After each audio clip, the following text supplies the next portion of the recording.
سیدنا اکرمہ رضی اللہ تعالیٰ عنہ فرماتے ہیں کہ ایک ملک کا بادشاہ بہت ظالم اور کنجوس تھا، بڑا ظالم بادشاہ، اور ایسا عجیب و غریب کنجوس کہ اس نے اعلان کر دیا کہ میرے ملک میں اگر کسی نے مسکین یا فقیر کو صدقہ کیا تو اس کے کوئی غریب کی مدد نہ کرے، اگر ایسا کوئی کرے گا تو میں اس کے ہاتھ کاٹ دوں گا۔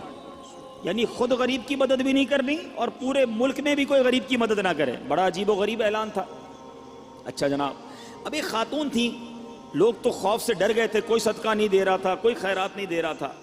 ایک دن فقیر مجبور ہو کر ایک عورت کے پاس آیا اور کہا مجھے اللہ کی راہ میں کچھ دو، میں بہت بھوکا ہوں، کھانے کے لیے کچھ نہیں۔ وہ عورت نے بھی بادشاہ کا اعلان سنا ہوا تھا، وہ بھی ڈری ہوئی تھی، اس نے بھی صدقہ دینے سے اس نے سوچا کہ صدقہ دوں گی تو میرے بھی ہاتھ کٹ جائیں گے، لیکن فقیر نے کہا مجھے اللہ عز و جل کی رضا کی خاطر کچھ تو کھانے کو دے دو۔ وہ التجا کرتا رہا، آخر اس عورت کے دل میں رحم آ گیا، اس عورت نے اس فقیر کو صدقہ دے دیا، کھانے کو دے دیا۔ اب 2 روٹیاں دیں اسے کھانے کو، فقیر روٹیاں لے کر دعائیں دیتا ہوا چلا گیا۔ بادشاہ کو پتہ چل گیا کہ ملک میں ایک ایسی عورت ہے جس نے کسی فقیر کو صدقہ دیا۔ اس نے اپنے بندے بھیجے اور اس خدا ترس رحم دل عورت کے دونوں ہاتھ کاٹ دیے گئے، اس کے دونوں ہاتھ کٹ گئے۔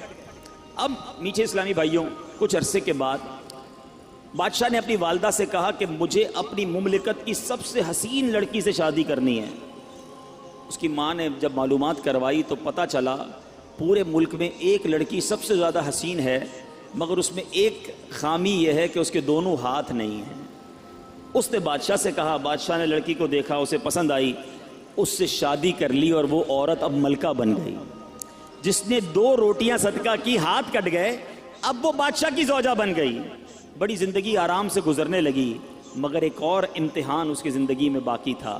پھر کیا ہوا کہ کیونکہ اور بھی اس کی بیویاں تھیں بادشاہ کی، نئی نویلی دلہن کے ساتھ بادشاہ بہت وقت گزارتا، بڑی نوازشات کرتا، دوسری جو بیویاں تھیں وہ حسد کرتی تھیں۔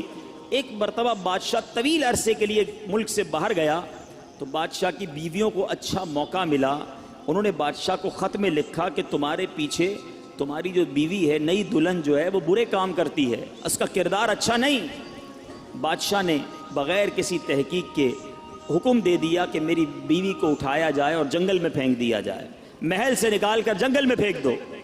اب وہ عورت جنگل میں پہنچ گئی، بیابان جنگل تھا، اس کا ایک بیٹا بھی ہو گیا تھا بادشاہ سے۔ اب اتنی دیر میں میرے میٹھے اسلامی بھائیوں، وہ عورت اس جنگل میں نہر میں پانی پینے کے لیے جھکی تو اس کے ہاتھ سے وہ بچہ بھی پانی میں گر گیا، زور زور سے رونے لگی، بچہ بھی پانی میں ہے، دونوں ہاتھ بھی نہیں ہیں، پکارے تو کسے پکارے؟ اچانک 2 خوبصورت نوجوان آئے، انہوں نے کہا آپ کیوں رو رہی ہیں؟ کہا میرا بچہ پانی میں چلا گیا ہے۔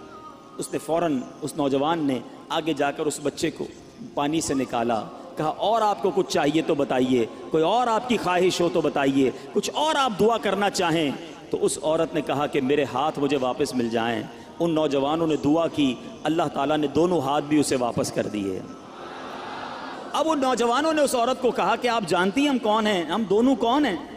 تو عورت نے کہا میں تو نہیں جانتی، البتہ یہ معلوم ہے آپ کی برکت سے میرا بچہ بھی مل گیا، میرے ہاتھ بھی واپس آ گئے۔ وہ 2 نوجوان کہتے ہیں ہم تیری وہی 2 روٹیاں ہیں جو تو نے غریب سائل کو دی تھی۔